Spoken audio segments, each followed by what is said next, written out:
El Rincón de Apolonia, sobre el pronunciamiento de la Corte Constitucional en relación con el derecho a denunciar públicamente los delitos sexuales. Invitada Mónica Godoy Ferrero, antropóloga, maestra en estudios de género y defensora de derechos humanos. Sonia, de nuevo, muy buenos días a tu espacio. Heidi, hola de nuevo y un saludo nuevamente a la audiencia. Pues iniciamos como siempre cada sábado nuestro segmento del Rincón de Apolonia, Territorios de Mujeres en Perspectiva. Y hoy precisamente alrededor de algo que ocurrió esta semana, particularmente el jueves, cuando la Corte Constitucional hizo un pronunciamiento alrededor precisamente de una acción de tutela sobre la cual ahorita vamos a ofrecer un contexto y demás, pues bueno, se da precisamente un pronunciamiento que desde la lucha de las reivindicaciones históricas de las mujeres tiene, digamos que unos componentes y unos alcances que merecen un análisis especial. Pues obviamente acá por tiempo no nos vamos a poder extender lo que quisiéramos, pero quiero saludar a la invitada especial que tengo para ustedes el día de hoy, que es Mónica Godoy Ferro.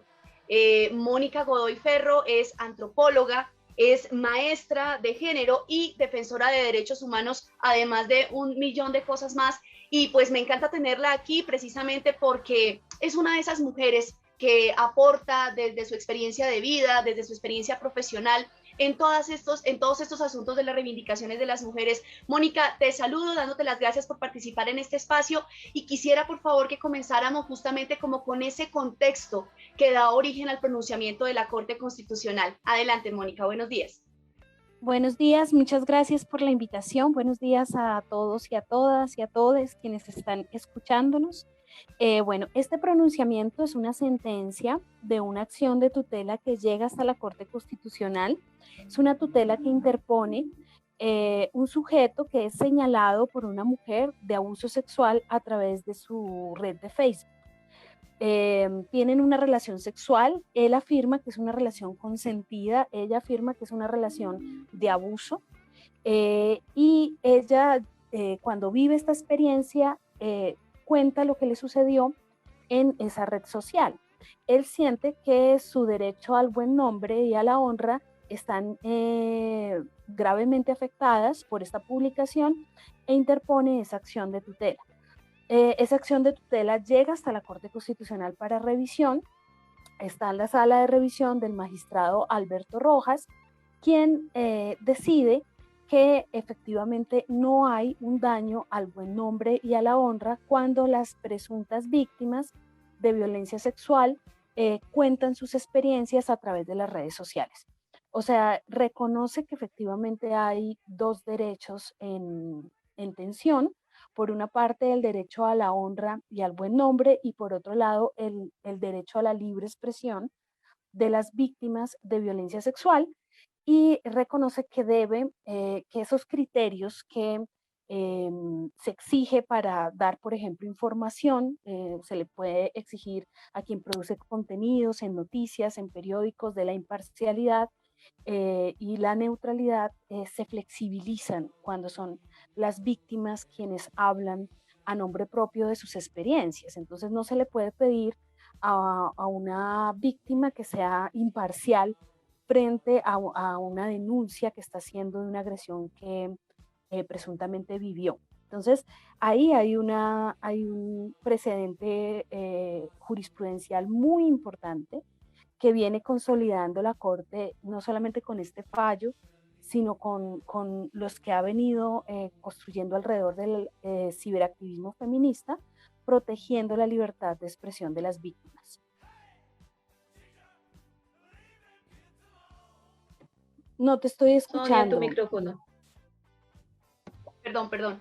Decía precisamente que es clave lo que estás diciendo porque ese pronunciamiento, pues digamos lo que refiere es a ese derecho a denunciar públicamente, que ha estado en debate, digamos, durante mucho tiempo en relación con eso que se establece justamente en la tutela del derecho al buen nombre y demás. Pero el precedente justamente se marca allí, Mónica. Y en ese sentido, pues preguntarte también, de ahí en adelante, ¿cuáles son los alcances que se pueden tener alrededor de este pronunciamiento, con casos que pues están en curso con, digamos que diferentes publicaciones que se puedan hacer en redes sociales y diferentes mecanismos de difusión, pues porque lamentablemente lo sabemos, digamos que la estructura de la justicia en este país a veces precisamente lo que aboca es que las mujeres tengamos que utilizar esos mecanismos como un tipo de justicia desde otros lugares, porque lamentablemente la estructura jurídica del país no funciona. Entonces, en relación con los alcances, Mónica, alrededor de este pronunciamiento, ¿qué nos puedes contar para terminar el segmento? Bueno, es muy importante que haya una protección constitucional al discurso de defensa de derechos humanos de las víctimas de violencia sexual. Es decir, se reconoce que en estas denuncias lo que se está haciendo es defensa de los derechos humanos y este discurso es un discurso protegido internacionalmente, tanto a las personas que lo enuncian como el discurso en sí mismo, es decir, no puede ser censurado.